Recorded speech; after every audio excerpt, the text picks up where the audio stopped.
Men have always tried to encode secrets. Military communication, love letters, forbidden knowledge. And most secret text is eventually decoded. But among all of history's cryptic writings, one stands out.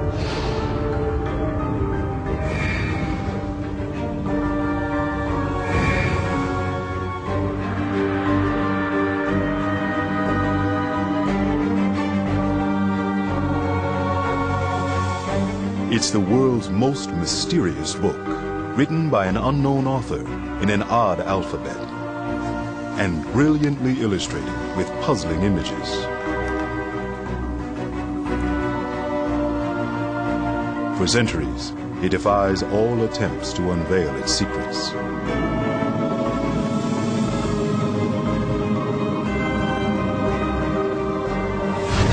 Now, for the first time, experts analyze the ink, pigments, and parchment of the Voynich Manuscript. What secrets are hidden between these lines? Who wrote them? And why?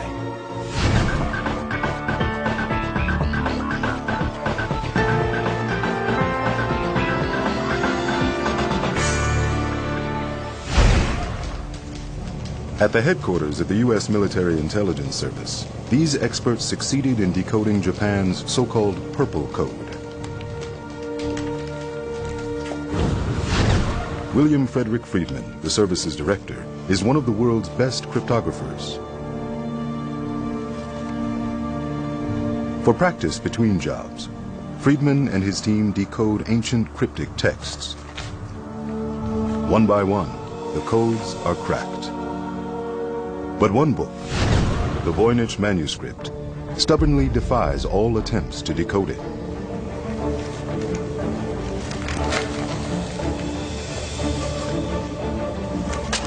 Unnerved, the cryptographers give up.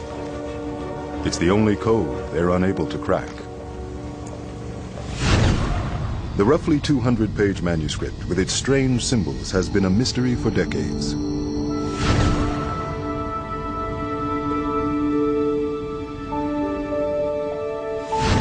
At the beginning of the 20th century, an antiques dealer from New York visits Villa Mondragone near Rome looking for precious books.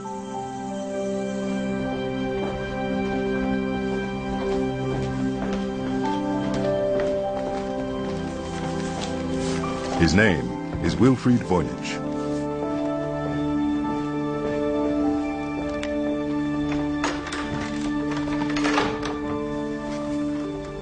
Villa Mondragone is home to many historical texts from a Jesuit school.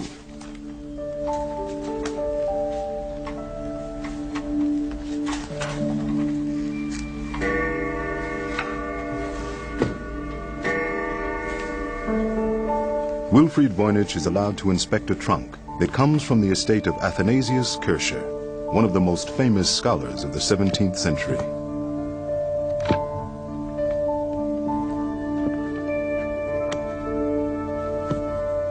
Among various manuscripts, the trunk contains an unusual book.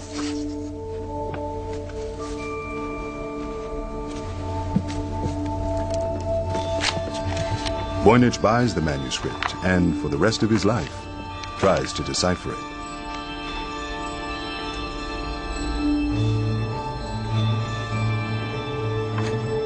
He dies without even coming close to a solution.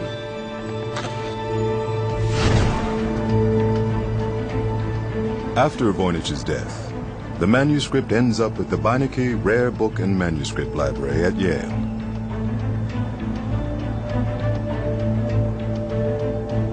The library possesses a wealth of literary gems, but probably none as famous as the Voynich Manuscript.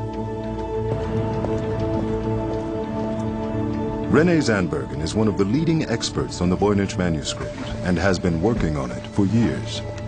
Good afternoon. Good afternoon. Can I help? I have come to see the Voynich Manuscript. Okay, what you for? I have. When I first saw an image of a page of the Voynich Manuscript, I immediately had the feeling, this is something that I can decipher, this is something I can read. as the years went by, this turned out to be wrong. So I couldn't read it like so many other people before me. At the library, Officer Roosevelt, how may I help? Stand by, transferring. The manuscript is kept in a secure place at the Voynich Library.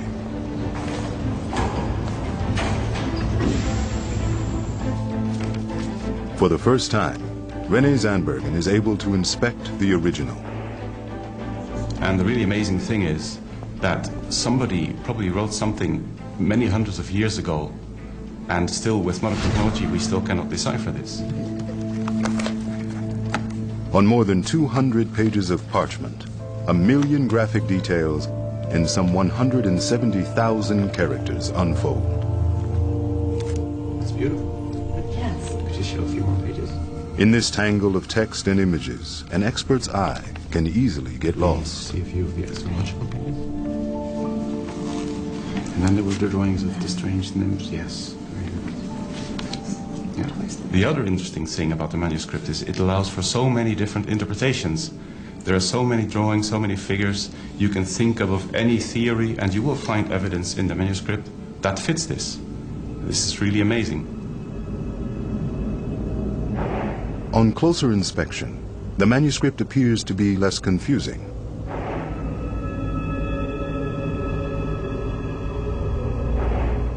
The drawings break down the book into separate sections. Conservator Paula Zayats has spent hours studying the manuscript. Now we can't read the text, but we can guess probably what the book is about from the illustrations. So it seems to consist of several sections. I'd say the greater preponderance of text in this book has to do with botanicals, herbals.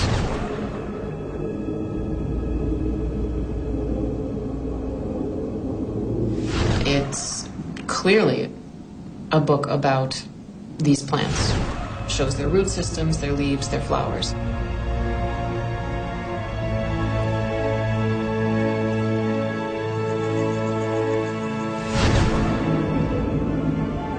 Some of the drawings even seem to be inspired by reality.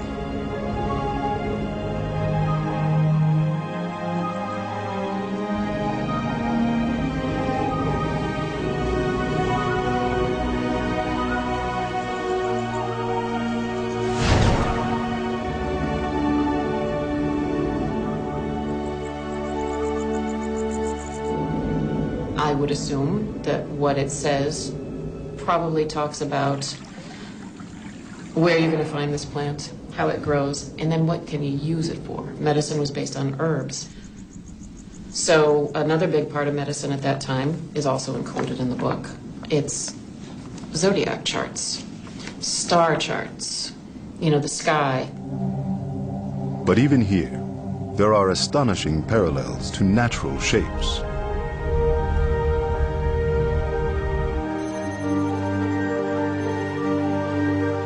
Some of the book's pages also contain optical phenomena.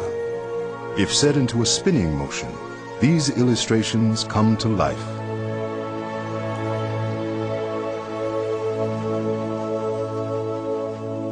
What does this combination of plants and astronomical symbols mean? In the Middle Ages, if you were to be treated herbally, you had to know what your zodiac sign was. And then there's the ladies. They start a little later on. Ladies tumbling through pools of green water. These bathing scenes are particularly puzzling. Does it hint at a collection of recipes for a bathing cure? Or even of the secret of the fountain of youth? Other illustrations seem to support this view. And then it's followed by this section towards the end. I guess it looks like recipes, where things look as though this is how you need to cut up your herbs that you've just seen on the preceding pages, and this is what you need to cook them in, perhaps, or pound them with. So I don't know. I mean, just to someone who knows nothing at all, it sure looks like an herbal, a medical book.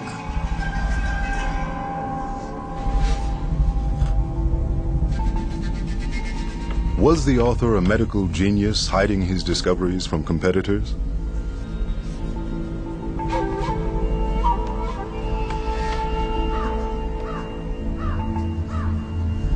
from the Holy Inquisition, which often roots out new knowledge.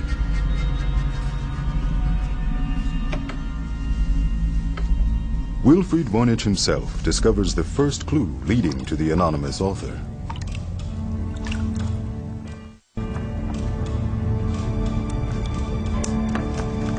While making reprographs of the original Voynich manuscript, an item once invisible accidentally appears.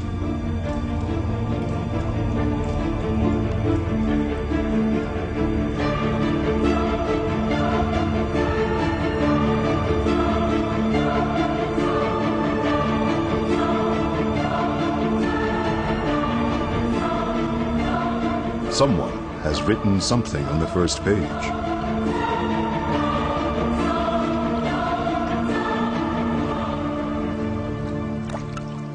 The words were scratched from the parchment, but under ultraviolet light, traces of ink become visible. It's very faint, but I can see a T. T starting tip in it. Something underneath. Jacobus a tip in it. It's fairly clear.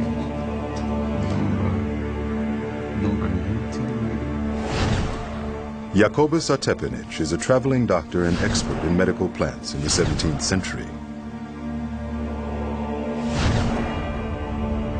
His preparations are famous far and wide.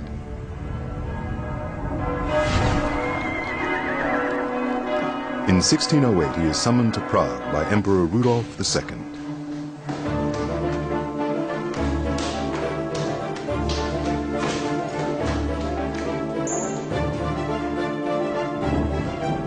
The emperor suffers from depression and melancholia. Tepinich's famous herbal extracts will hopefully relieve the monarch's distress.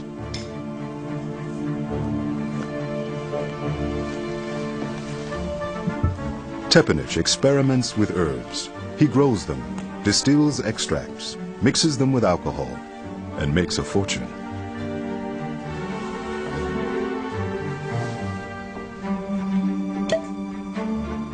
His alcoholic remedies seem to inspire the emperor's well-being. To thank Tepinich, the emperor promotes him, appointing him imperial chief distiller.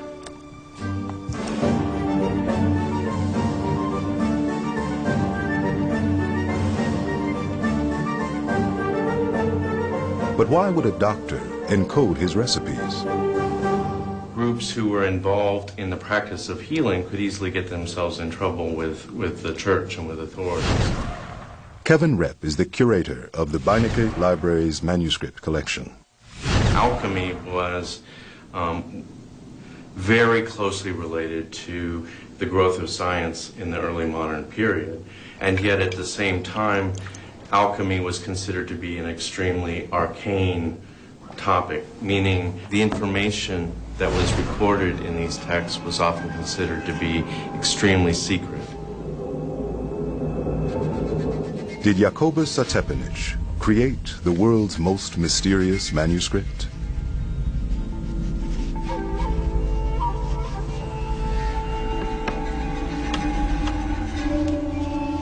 Most of the plant illustrations are unlike any natural plant.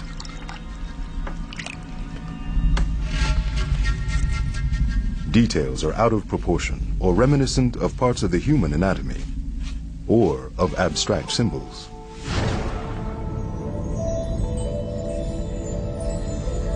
They are allegorical images rather than botanical illustrations. This type of plant representation dates back to the Middle Ages.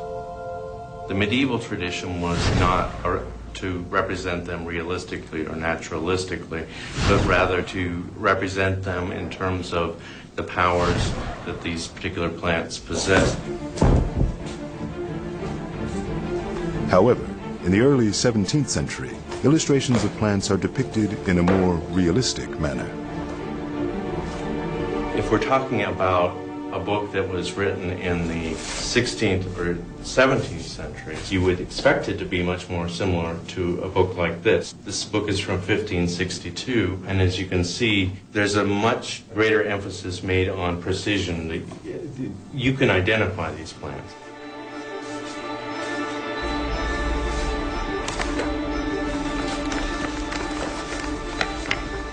Such aspects of art history are not considered during Tepenich's time. He only works in a style he's familiar with. Even though his name is found on the first page, it's unlikely that he is the author.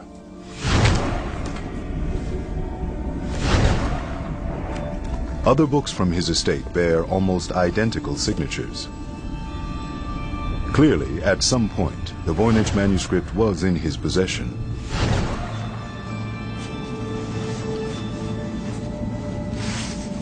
But the manuscript is written at an earlier time. A clue to the Voynich manuscript's age is discovered with the book. This is a very important letter. It was written in 1665 by the Bohemian doctor Johannes Marcus Marci. He is sending it to his good friend Athanasius Kirche in Rome, who was a universal scientist and believed to be able to understand all languages in the world. Marci sends him the book in order to have it translated. The interesting thing is that in this letter we also learn a bit more about the past of the manuscript. Marci heard from a friend that it was once bought by the Bohemian Emperor Rudolf II of Habsburg for the sum of 600 ducats. Emperor Rudolf II is known for sponsoring the sciences.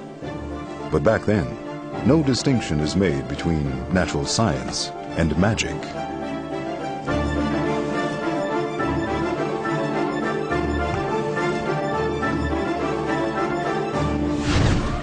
Rudolf has a huge collection of occult books and magical instruments.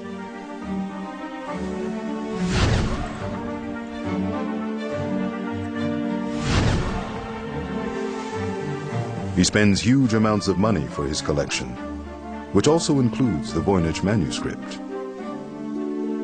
When Rudolf dies, he leaves behind a great deal of debt. Jacobus Tepenich is probably one of his creditors.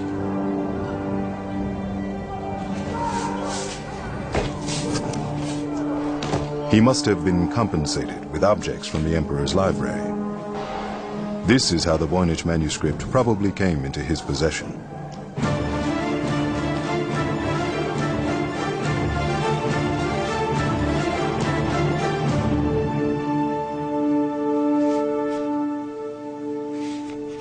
The letter to the universal genius Athanasius Kirche also hints at the manuscript's origin.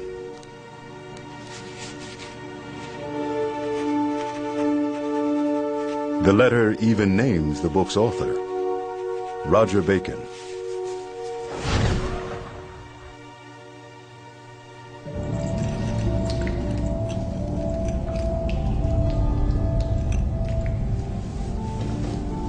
Roger Bacon is a famous English clergyman in the 13th century with a telling nickname, Dr. Mirabilis, the miracle doctor.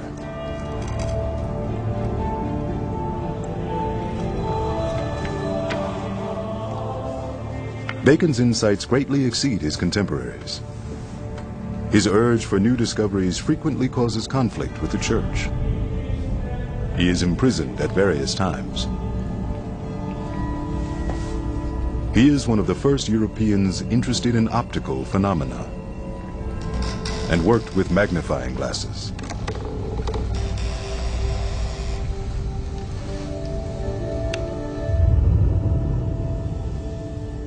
Many drawings in the astrological section of the Voynich manuscript resemble shapes that are only seen through a microscope.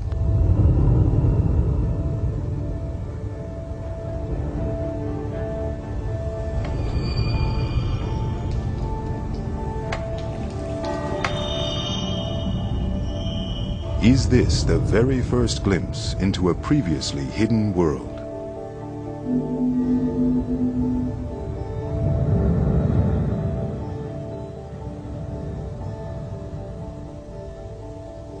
At the time of Roger Bacon, the microscopes did not exist that could make the type of detailed observations that are seen in the Voynich manuscript. It wasn't until the early 17th century when Cornelius Drebbel developed a complex, sophisticated twin convex lens microscope where we would be able to see the types of things which seem to be reflected in these images.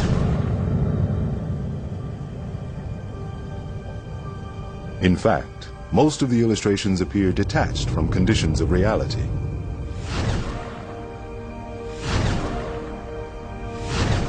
Do they reflect a longing for a place of fantasy? A place that 17th century minds imagine somewhere in the deep past.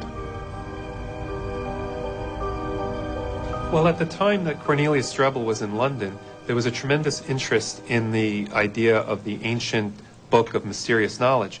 If anyone were to create such a book as the Voynich, they would have ended up with a very valuable document that would have garnered them great prestige and possibly been able to sell for a great deal of money. So, perhaps the Voynich manuscript is a purely decorative object, a perfectly created illustration of a mysterious ancient book. Even today, looking through a microscope opens up new perspectives. The surface of the parchment is very smooth and undisturbed. I don't see any abrasion. I don't even see any corrections. In other words, 200 pages of text have been written without even a slight error, an almost superhuman feat. This raises suspicions. There's only one source of information about the discovery of the manuscript: Wilfrid Voynich himself. Perhaps this successful dealer in antique books could not resist the temptation of fabricating such an odd and extremely precious book. Several people suspect that Voynich is a fraud. Very wide page. It's all the different signs of the zodiac. Meanwhile, modern material science has the tools to find out. Microscopy expert Joseph Barabe will investigate the manuscript. He and his team have exposed numerous forgeries. Well, the first thing we would do is look at it and see if any of the working methods are inappropriate for the time period, but mostly we would be looking at the materials. So let's look for a page with some good pigments. Okay. We have many choices here. They're all looking pretty good. Through the microscope, the manuscript's hidden beauty is revealed.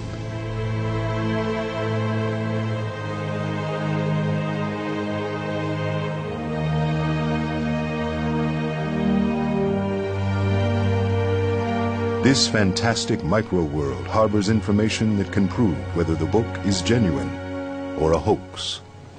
I'll be taking a group of small samples, and the analytical methods that we use then range from light microscopy, which gives us a look at just what it looks like, and we do elemental analysis on the particles, and that tells us what it consists of. We also look at the chemistry using spectrographic methods and crystallographic methods, and that gives us a picture of what it is. Basically, what we're trying to determine during our examination is how the object was constructed, because if it's a forgery, most forgers will make stupid mistakes. Okay. But we get it from these ridges at the top. Very good.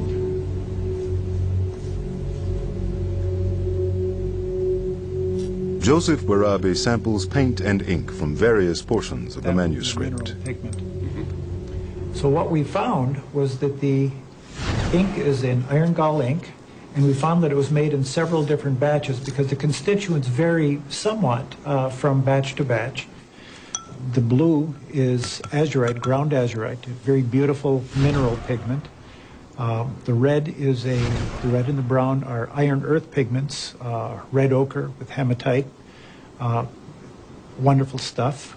So in summary, what we found was that the materials that constitute the writing and the painting of this document are completely appropriate to the 15th and 16th centuries. And more importantly, we did not find any materials that would indicate that it was a 19th or 20th century forgery.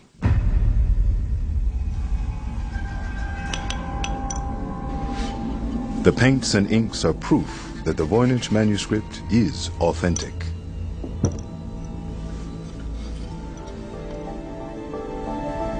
To get the bright hues present in the Voynich manuscript, the colors are applied with great care by a skilled artist.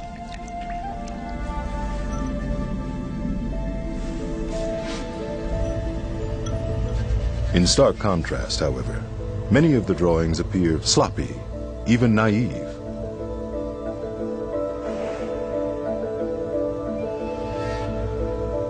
Many figures in the manuscript, such as this little dragon or the red-cheeked woman, seem to be creations of an infant's hand.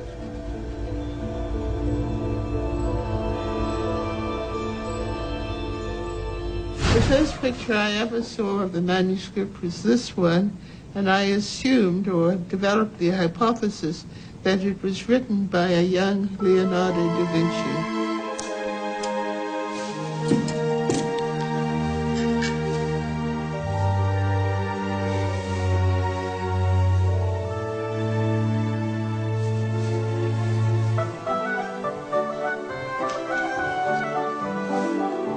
Leonardo is a gifted child growing up in a wealthy family. From his early youth, he must have learned how to use a brush and pen. Does the Voynich manuscript contain his first illustrations? If you look at the quality of the drawing and the quality of the drawing and the other pictures, you realize that they are not very sophisticated, and it was probably one of his first books done when he was a child. One page in particular hints at Da Vinci. I saw this astrological picture which shows 15 little nude ladies sitting in tubs, some of them fairly obviously pregnant, and a ram representing the astrological symbol Aries.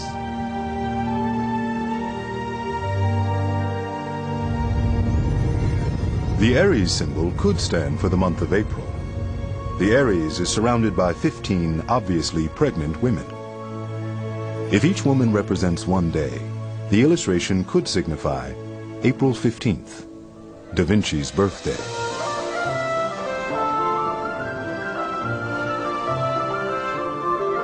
Was the Voynich manuscript an early example of the coded text he would later produce?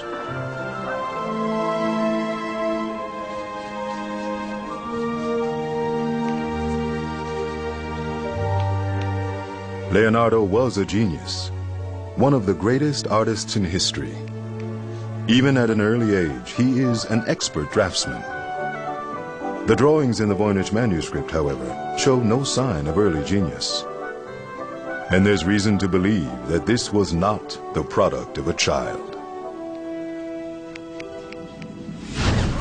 This book might have been a very expensive book. The pigments, particularly the mineral pigments that are used throughout, are of very good quality, especially as evidenced by the fact that we can still see them bright and clear. Parchment gets more expensive the larger the sheet. And this book contains a number of foldouts, including a full-page foldout, which is pretty unusual. When you start moving into parchment that are this size and larger, it has to be taken from the center of a piece of skin. That alone costs money. So you had to have someone with the means to obtain a fair quantity of good quality parchment, good quality pigments, and the amount of time that it would take to do this, it really could be a couple of years worth of work. Apparently, the unknown author invested years of his life in a book which must have cost a fortune to produce. The information within must have been of great value. So great, in fact, that it had to be encoded. There have been several methods for encoding text throughout history. Ja, man kann sagen, im ganzen Mittelalter war auf jeden Fall. The Caesar Code, originally used by Julius Caesar, was popular throughout the Middle Ages. In der von Julius Caesar, A shift code, wherein the alphabet is simply shifted forward by 4 digits, nach rechts so that A becomes D, B becomes E, etc. B ein E, aus dem C ein Easy F. to use and equally easy to crack. Leicht zu verschlüsseln, genauso leicht, aber auch zu knacken und zu entschlüsseln. The Caesar code is the simplest method. A decoder must determine by how many letters the alphabet is shifted. To crack it, it takes a maximum of 25 attempts. Sicher war sie bestimmt nicht, deswegen schon um 1330 It was by no means safe, so around 1330, the papal court tried to create a code book wherein strategic keywords like Pope, Church or King were replaced by single characters. Der König mit einzelnen Buchstaben belegte. To decipher a message, the receiver needs to have a list of the code words. This method results in ever-growing code lists that are tedious to update. And it is difficult to securely transfer these lists from the sender to the receiver. The cipher disk is more efficient and easier to handle. Several revolving rings with characters enable the user to create more complex codes. The cipher square is developed in the late 16th century. From a modern perspective, all of these methods are simplistic. Wir haben heute mit verfeinerten Frequenzanalysen und Today, with enhanced frequency analysis and computer-assisted decoding methods, we can easily crack coded texts up to the 17th, even the 18th century. Ohne weiteres zu lösen. Wir brauchen dazu eine kritische Masse. For this, we need a critical mass. 30 characters are not sufficient. Lässt sich vorausgesetzt, dass Given that, and given that the plain text made sense, any coded text from that period can be deciphered. ein solcher Klartext auch wieder entschlüsseln. So, does this profusion of characters represent a text that makes sense? To find out, all 170,000 characters of the manuscript are electronically evaluated.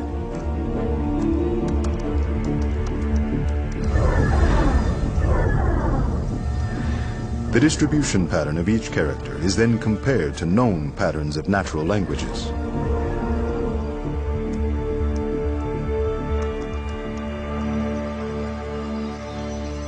The result.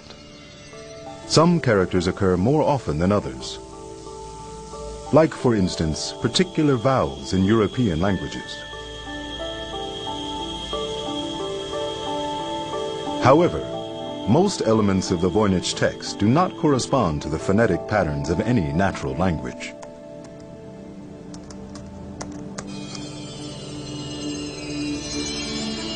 In spite of all the modern technical tools that have been applied, the mysterious manuscript is still a mystery.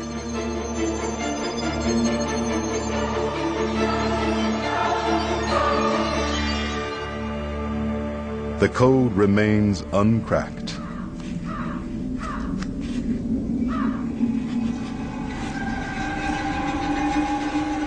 To me, the fact that it's still not been cracked by modern cryptographic techniques makes it highly unlikely that there's any real cipher in there. So, the Voynich manuscript may not even be an encoded message.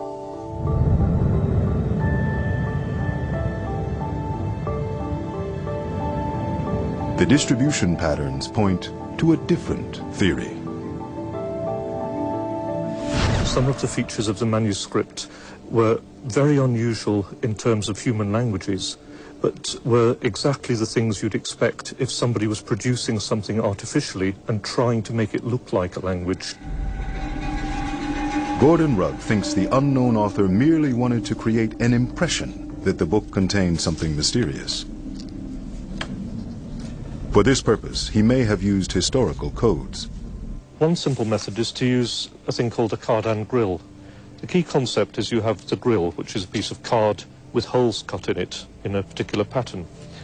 In the cryptographic version, you put it over a text and it reveals the hidden message through the holes. But you can also use it to generate meaningless text by putting it over the table, reading out the word which is revealed through the holes, writing it down, moving it across, generating another word, writing that down, moving it across, and so on to the end of the grill, and then repeating the process. So using that method, you could generate text very swiftly and very efficiently, as fast as you could write it down. This would explain why the world's best cryptographers have failed to find a message. But who would produce such a book? The most likely suspect is an Elizabethan adventurer called Edward Kelly. Edward Kelly originally comes from England. He is the town scribe, but is fired for forging official documents. Allegedly, his ear is cut off for punishment, a fact he hides for the rest of his life with hairstyles and hats. Kelly leaves England by the late 16th century and travels the cities of Europe, pretending to be a scholar.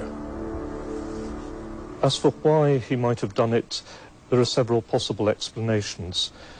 One possible explanation is simply money. The Voynich Manuscript was bought by Emperor Rudolf II for a very large amount of money. So if you could produce a manuscript that size quickly and efficiently, you could make a large amount of profit by selling it to Rudolf. Rudolf II has numerous scientists on his payroll, including crackpots, dazzlers, and imposters. Kelly may have seen his chance and offers his services to the emperor. He was an alchemist who claimed to have been able to produce gold from ordinary materials. Kelly claims to be able to make gold with the help of his apparatuses.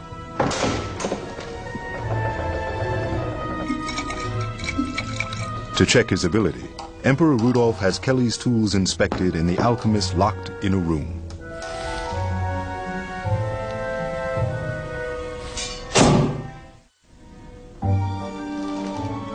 Edward Kelly knows that he is under observation.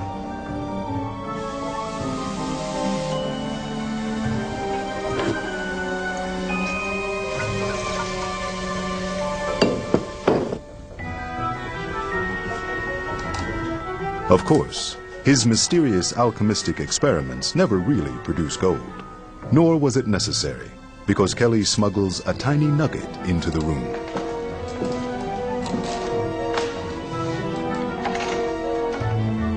The emperor is obviously impressed. Kelly is hired.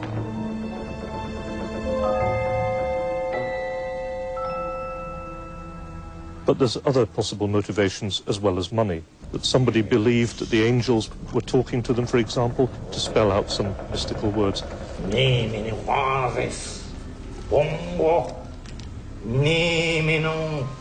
Kelly is experienced with such phenomena. On behalf of another Englishman, the mathematician John Dee, he contacts angels for some time. Of course, Kelly is the only person on Earth who knows the language of the angels and is able to dictate their words to a thrilled John Dee.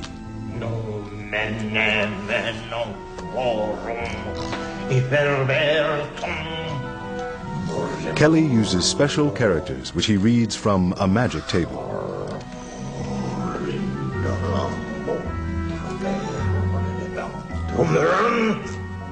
The angelic language, of course, is pure fantasy. Allegedly, their collaboration abruptly ends when the angels tell Kelly that he and Dee are to swap wives. In Kelly's case, he had the means, the motive, the opportunity, and the personality to hoax it.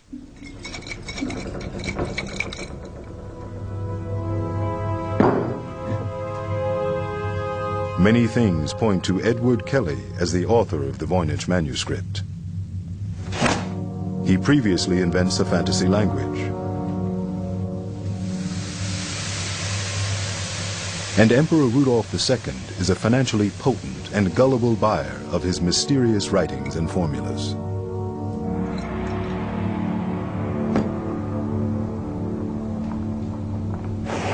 Today, for the first time, we can convict the 16th century dazzler by using modern technology. Greg Hodgins of the University of Arizona will take several samples of the Voynich Manuscript. The manuscript is written on animal skin, so its age can be precisely determined.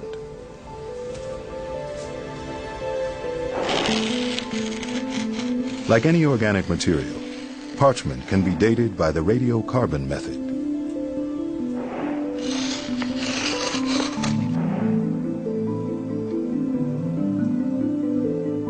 The book has never been scrutinized in this way. Since relatively large samples are needed, the radiocarbon test had previously been rejected.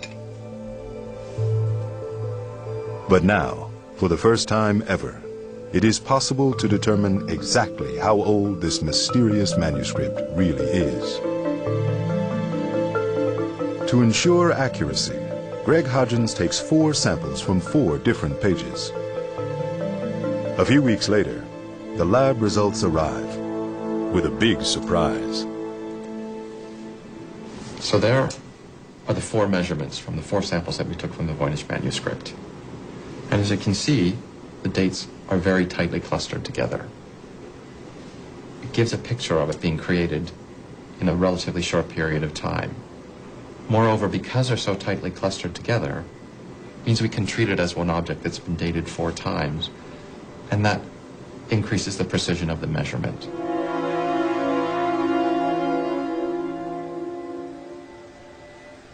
So at 95% confidence, we can say the age of the Voynich manuscript is 1404 AD to 1438 AD. This result is extraordinary and overthrows all the previous assumptions about the manuscript's origin. Neither Tepinich nor Roger Bacon could have been the authors.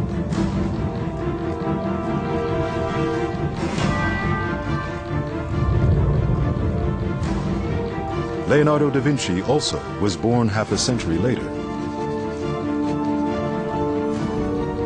Even Edward Kelly now has a sound alibi. He lived 1.5 centuries later. None of the existing theories assumed the early 15th century to be the period of the manuscript's creation. All relevant methods of examination available today have been applied to the Voynich manuscript. It was written around 1420. With this new information, one detail in the manuscript gets a new meaning. On more than 200 pages filled with fantastic sceneries, there is only one realistic representation of a city. One with towers, walls, and turrets. The ramparts are drawn with so-called swallowtail battlements.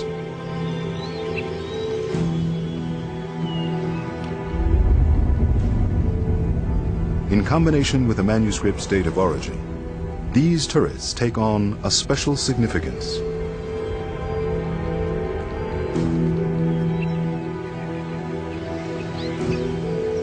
Later in history, swallowtail turrets are common across Europe.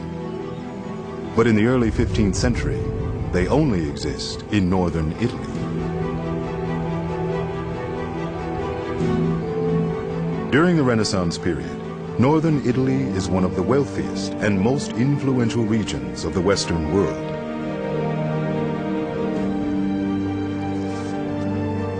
This is the historical background of the manuscript's creation. Up to now, the research about the Voynich manuscript lacked a historical anchoring point.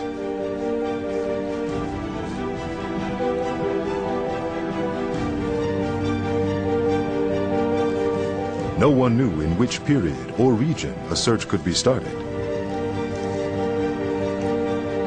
Now, this has changed. We know where to look.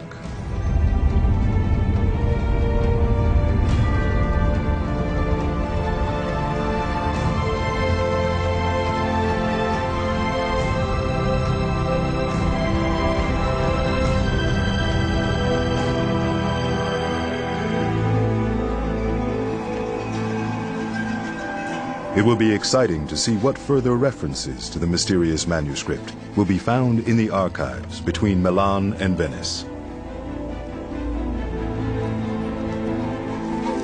Dating the book is a major step toward increasing our chances to one day understand the Voynich manuscript. For the time being, the Voynich manuscript remains what it has been for the last 600 years. It's a hall of mirrors reflecting each researcher's own imagination, without ever allowing him a glimpse into its inner secrets.